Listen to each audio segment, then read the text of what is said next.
Why does KSK believe that Kevin Stefanski is not a good head coach? And he's actually the worst coach in the NFL currently. Why would I believe that? Well, we have a lot of evidence pointing towards Kevin Stefanski being the worst coach in the NFL. We've already seen 2 coaches get fired this year that had similar records in similar time spans. Kevin Stefanski is 6-24 over his last 30 starts. I don't know anybody else in the NFL that has that type of record in 30 games and still has their job. Just imagine you were at your place of employment and you perform to the level that Kevin Stefanski is currently performing at. Ask yourself this question. Would you still hold your position? Probably not. They would escort you out the door so fast. They would be like, hey, Frank, hey, man, get your stuff. Get the F out of here. Because that kind of ineptitude and incompetency cannot stand at a place of work. But here's the thing. When you have incompetency and ineptitude from the top, and Jimmy has them, it's just going to funnel down. So, I mean, you can't get rid of the owner. So the next best thing you can do is get rid of the head coach.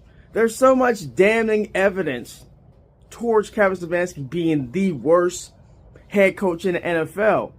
If we point to the quarterback situation, that's the most glaring charge against Kevin Stefanski.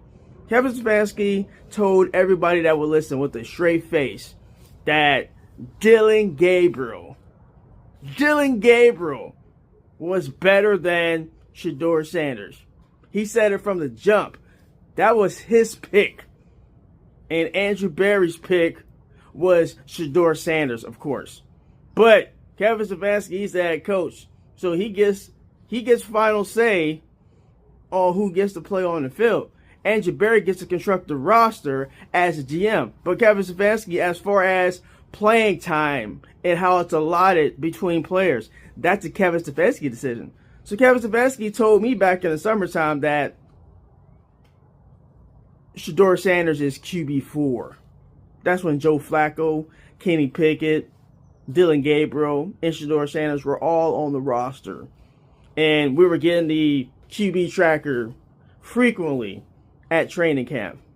Even at training camp, you saw the numbers. The numbers were Shedeur was looking better than even Joe Flacco. But nobody wanted to admit that. They were like, well, I mean, you have to go with the veteran. You have to go with the veteran. That's common wisdom. That's the way it's always been. You need to go with the veteran.